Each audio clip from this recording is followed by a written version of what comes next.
안녕하세요. 책 읽는 뮤즈입니다. 오늘 소개할 책은 노년의 부모를 이해하는 16가지 방법, 히라마스 루이 지음, 홍성민 옮김, 출판사는 뜨인돌. 저자를 소개할게요. 히라마스 루이, 의학박사, 아이치현에서 태어났다. 쇼와 대학의 학부를 졸업하고 현재 쇼와 대학 경영 강사, 사이노쿠 니히가 시오미야 메디컬 센터의 안과부장이고 안과 전문의, 산유도 병원 비상근 의사, 안과 전문의, 녹내장 수술기기, 트라베톰의 지도의로 근무하고 있다고 합니다. 총 10만 명이 넘는 고령자를 접하고 노인 환자가 많은 안과의로 근무하면서 고령자의 증상과 고민에 대해 자세히 알게 되었다. 의료 커뮤니케이션 연구를 하는 한편 시니어 세대에 새로운 방식을 제안하는 노인의 회원으로도 활동하고 있다고 합니다. 안과 질환 쪽에 그런 저서들도 쓰셨고요. TV, 신문, 라디오, 잡지, 인터넷, 미디어, 다양한 매체에서 활약하고 있다고 합니다.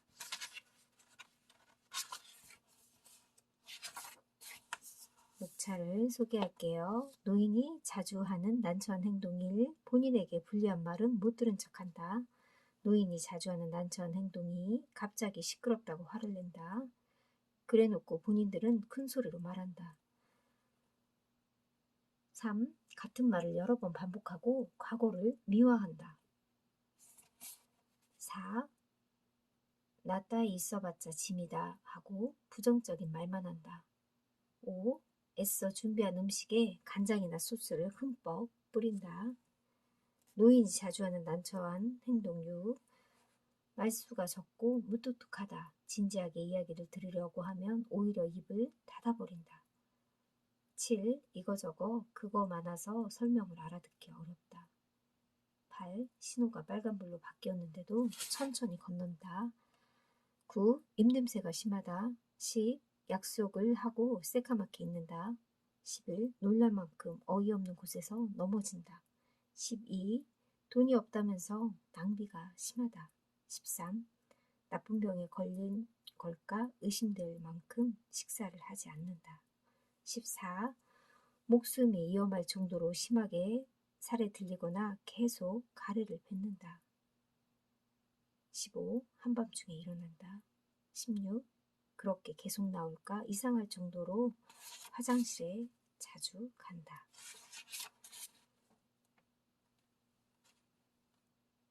들어가는 글. 노인은 왜 빨간 신호에도 태연히 길을 건널까?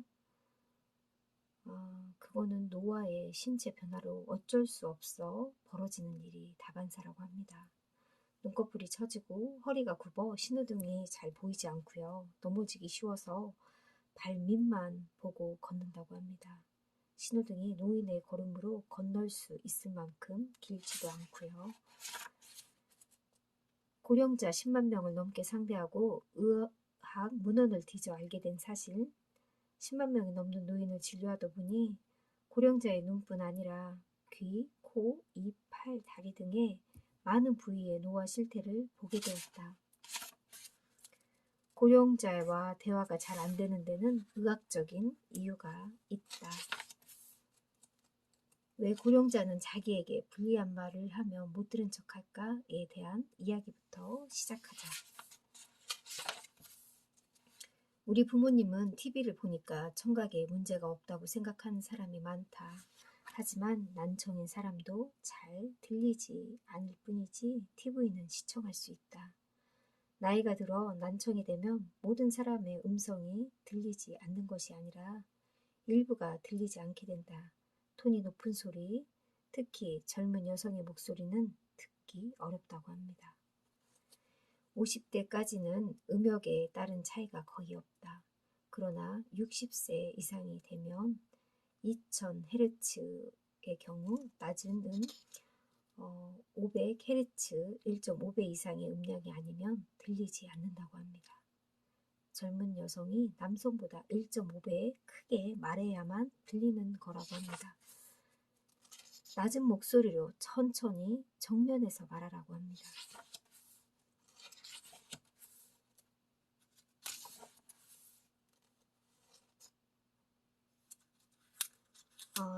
그리고 음성이 잘 안 들리게 이렇게 되지 않으려면 헤드폰과 이어폰은 되도록 사용하지 않아야 하고요. 음량을 낮춰서 듣고 굉음이 심한 장소에서는 귀마개를 하라고 합니다.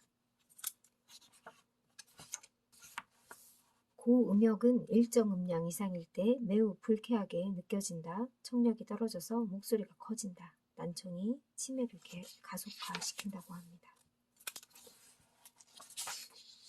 똑같은 이야기를 반복하기 때문에 화낸다는 사실을 알지 못한다.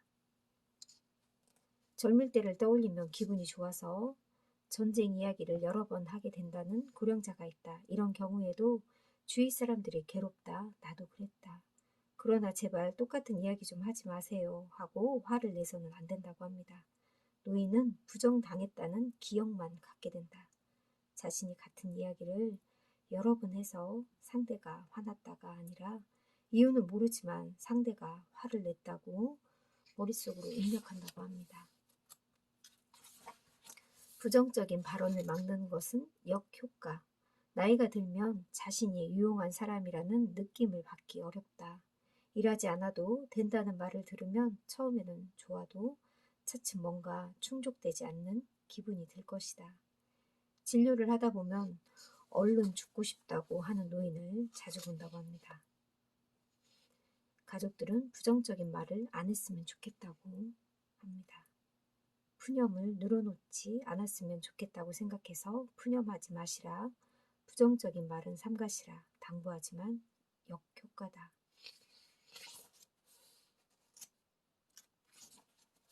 반려자를 잃으면 스스로 생을 마감할 가능성이 높다. 사별 후에 1년간은 지인들이 아무리 바빠도 자주 연락해서 상황을 확인하는 것이 좋다고 합니다. 우울 증상이라고 하면 말수가 줄고 어두운 표정으로 아랫만 보는 것을 떠올리는데 고령자의 우울은 그렇게 단순하지 않다고 합니다. 65세 이상 15%는 우울 상태이고요. 배우자가 사망하고 1년, 특히 49제가 끝나고 반년 동안은 맥이 빠지거나 연락도 뜸해지기 쉬우므로 주위에서 잘 지켜봐야 한다고 합니다. 나이가 들면 미각 기능이 저하된다. 짠맛의 경우는 젊을 때의 12분의 1까지 떨어지고 약에 의해서도 미각이 떨어진다고 합니다. 고령자가 원하는 대로 소금을 넣어서 고혈압을 조장한다. 조미료를 자꾸 추가한다. 이러지 말라고 합니다. 말하면서 산책하면 뇌가 활성화된다고 해요. 카톨릭 수녀 연구, 수녀들이 사후 기증한 뇌로 하는 치매 노화 연구가 있는데 수녀들은 거의 똑같은 식사와 똑같은 생활을 하는데 치매에 걸리는 사람과 치매에 걸리지 않는 사람은 뭐가 다른지 조사하는 것이었는데 복잡하고 낙관적인 생각을 담아 공들여 문장을 썼던 수녀들이 치매에 걸릴 확률이 낮았다고 합니다. 나이 든 후에 대처도 중요하지만 40, 50대부터는 미리 대처하도록 하자. 글쓰기는 중요하긴 해도 귀찮다. 귀찮으면 책을 읽으면 된다. 책을 읽으면 치매 발병률을 35% 줄일 수 있다고 합니다. 책을 읽는 일은 치매 예방에 효과적이라고 하니 책도 읽는 것도 좋을 것 같네요.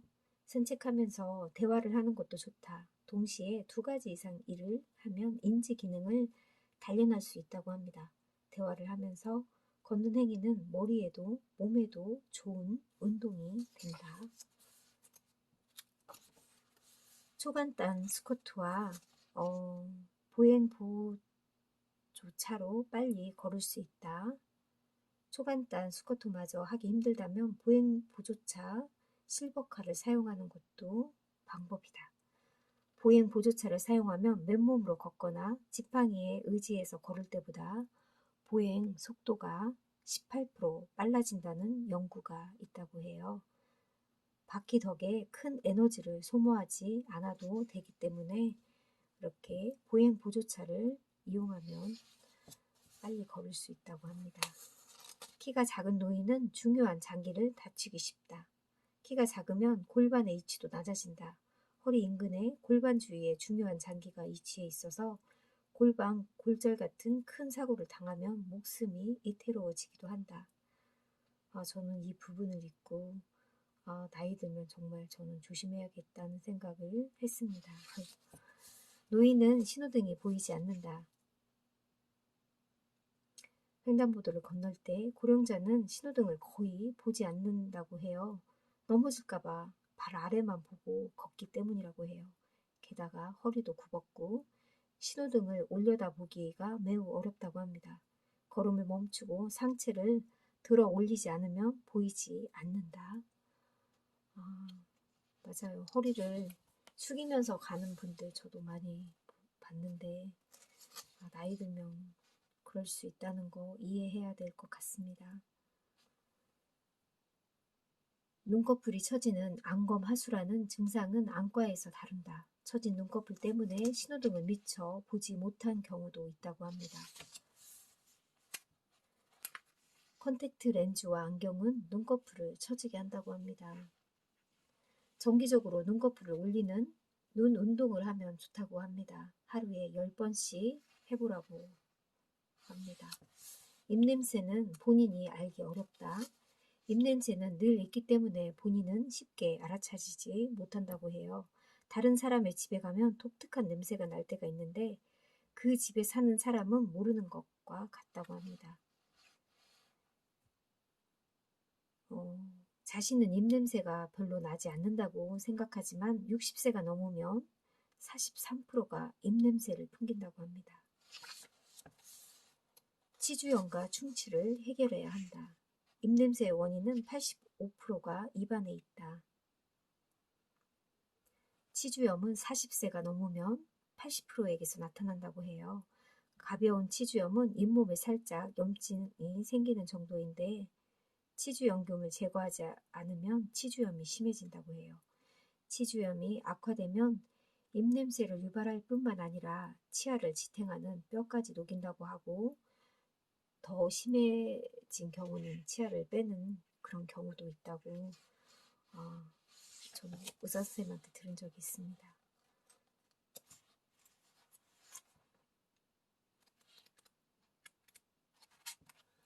외래어나 줄임말은 사용하지 말고 문장은 짧게 얘기하라고 합니다. 예를 들어서 폰이라고 얘기하면 알아듣지 못한다고 합니다. 그런데 휴대전화나 핸드폰이라고 하면 알아듣는 경우도 있다고 합니다.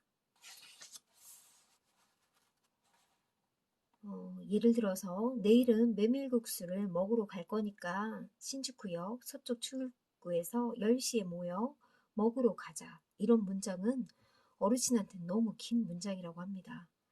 이런 경우에는 문장을 나누어서 설명해야 한다고 해요. 어떻게 바꿔야 되냐면 내일은 메밀국수를 먹으러 갈 거예요. 신주쿠역 서쪽 출구에서 만날까요? 10시면 될까요? 이렇게 나누어 말하면 고령자가 알아듣기 쉽다고 합니다. 장소나 시간 같은 중요한 사항은 그때그때 답을 들은 후에 넘어가면서 더욱 기억하기가 쉽다고 합니다. 예를 들어서 내가 질문을 하고 어르신이 대답을 하고 또 내가 질문을 하고 또 어르신이 대답을 하고 이런 식으로 대화하는 게 기억하기 쉽다고 합니다.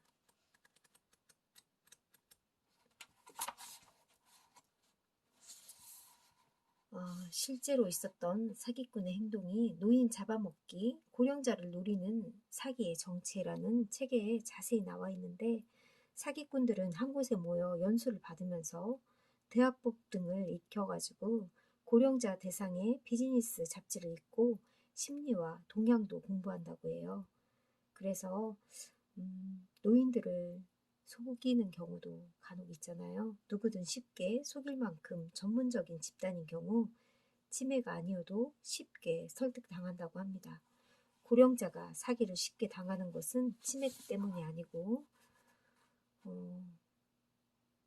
이렇게 사기꾼이 능수능란하게 대하니까 당할 수 있다고 합니다. 그러니 사전에 주의하는 것도 필요하고 예방에 신경 쓰라고 합니다. 국민생활센터 조사에 의하면 2015년도 70세 이상의 소비자 피해 가운데 가장 많은 것이 전화 권유 판매라고 합니다. 전화로도 많이 사기를 당하는 경우가 많으니 부모님께 알려주고 예방하는 방법을 알려줘야 될 것 같습니다. 채소 중심의 소식은 오히려 건강을 해친다. 고령자 중에는 채소 위주의 식사를 하는 사람이 많다. 그런데 고령자들은 채소만 하는 것보다는 고기나 섬유질도 조금씩 먹는 게 좋다고 합니다.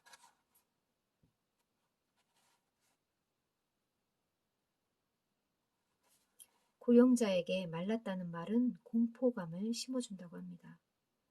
젊을 때는 날씬해야 보기 좋고 예쁘다고 생각하기 때문에 몸이 가늘다, 말랐다는 말을 칭찬으로 받아들이는데 특히 고령자, 70세가 넘은 고령자에게는 말랐다는 말을 하면 안 된다고 합니다. 좋아하지 않는 말이래요. 식사를 맛있게 하려면 칫솔을 새 것으로 교체한다.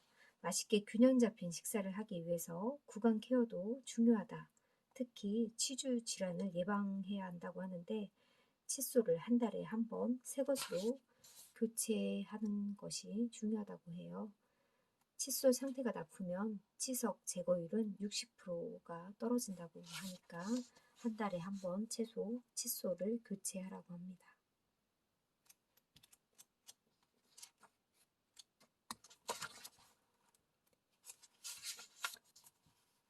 잠이 쉽게 들지만 도중에 깨기가 쉽다고 합니다. 소음, 추위, 더위, 가려움, 통증, 소변 때문에 쉽게 잠이 깨고 수면의 질이 나빠서 치매에 걸리기가 쉽다고 합니다.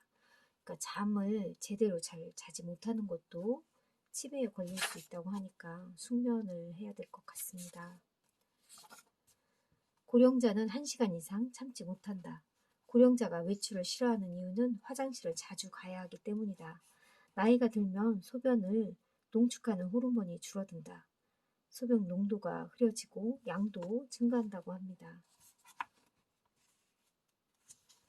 고령자 대상으로 2시간 강연을 해달라는 요청을 받을 때가 있다. 2시간은 너무 길다. 1시간씩 2회로 나눠 하는 것이 낫다고 이분은 이렇게 얘기한다고 합니다.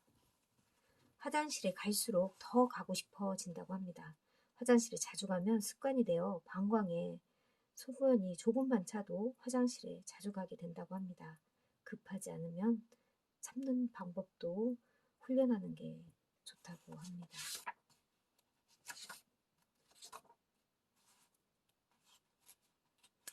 나는 고령자의 가족을 비롯해 고령자와 일하는 사람, 고령자 본인, 그리고 나이 듦을 두려워하는 사람을 위해서 이 책을 썼다. 일본은 초고령화 국가다. 위기로 인식하는 사람도 있고 기회로 받아들이는 사람도 있다. 고령화 현상을 기회로 받아들여 새로운 나라를 만들려면 고령자를 배려하는 초유의 국가가 될 수 있다. 세계가 우리를 주목할 테고 그리 되면 다른 나라들도 고령자가 살기 좋은 사회를 만들기 위해 노력하게 될 것이다. 가족을 비롯한 주위 사람을 사랑하고 행복해질 수 있도록 행동하자. 집에 돌아가 가족을 사랑해주세요. 이 책을 읽고 도움이 되었다면 자신, 가족, 주위 사람에게 알려주고 일의 현장에서도 활용해 고령자가 살기 편한 사회를 만들어 가자고 합니다. 우리 엄마고 남의 아버지가 왜 나이가 들면 한결같이 짜증나는 행동을 할까? 나이 들면 다 누구나 겪는 일이고 그럴 수 있는 거니까 이해하고 우리가 그런 현상들도 잘 알고 받아들여야 될 것 같습니다. 반드시 읽어야 할 노인 응대 설명서라고 저는 일부만 소개해드렸고요. 정말 이 책에서는 자세한 이야기들이 나옵니다. 가족을 사랑하는 그런 날이 되길 바랍니다. 감사합니다.